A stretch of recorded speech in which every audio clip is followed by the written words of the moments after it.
दिनै 14 नं चिरांदुवार बियाबनि सिङाव जोङो जोंनि इउपिपिएल दोलोआ मानव गेदेर प्रमद बर' बिथांनि दैदेननायारि बिथोन बायदियै दिनै जोङो बे बियाबनिनो मोनब्रै प्राइमारिखौ खेबसेनो जोङो गंब्रै जिसिपि आरो 25टा ट्रेक्टर लानानै जोङो जेसेबां हायो मोनसे प्राइमारियाव जोङो प्राइमारिया जोबागौमानि प्राइमारिनि खामानिया जोबागौमानि जों खामानिखौ मावबाय थागोन।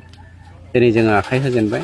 थारमाने जोंनि थांखिया जादों गासैबो बियाबाव थानाय फिसा लामाफोर जायफ्रा हाब्रु दङ फरायसा फरायसुलि फैनो उसुबिदा बेफोरबायदि खामानिखौ जोङो आखाइनि हाबा हिसाबै मावनानै फोजोबनायनि थाखाय बेबस्था लादों। बिपिएफनि दैदेनगिरि बिथांमोना लामा सामाखौ गासिबो सिगाङावनो मावजोब्बाय होननानै बुंदों सार। बिथांमोना जुदि सिगाङावनो मावजोब्बायब्ला जोङो दिनै 1200 किल'मिटार मावनो गोनां जानाय नङामोन आरो गोबां मावनो गोनां दंबायो। बेनो नोंथांमोननि मिडियानि गेजेरजों बेनो फकास।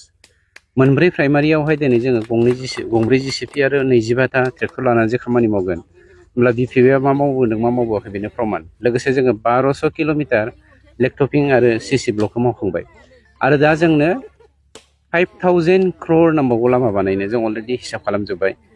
मानोना बै समाव बिथांमोना हिसाब निकास खालामाखैमोन खोमा, ओंखायनो माखासे लिडारा ब्लाइन्डनि बाथ्राफोरखौ बुङो आरो गोबां बाथ्रा बुंगासिनो दङ। आं बेफोर स्टेटमेन्टखौ होनो नागिरा, जों प्रेक्टिकेल जानानैसो देखायनांगोन। नोंथांनि सरकारा थांनाय मैयानि नुनायावहाय रिसेन्टलि भुटान रायजोआव जोबनानै थानाय न'जों एनडिबिफोरखौ बारग'होबाय। आं एक्जेक्टलि नामखौ मोजां गोसोआव गैया। न'दा आंनाव लाबोआखिसै, आं न'आव दङ न'दा। आं नोंथांमोना बे सोंनायखौ सोंगोन होननानै सानाखैमोन, मोगा मोगि जानो थियारि नङामोन।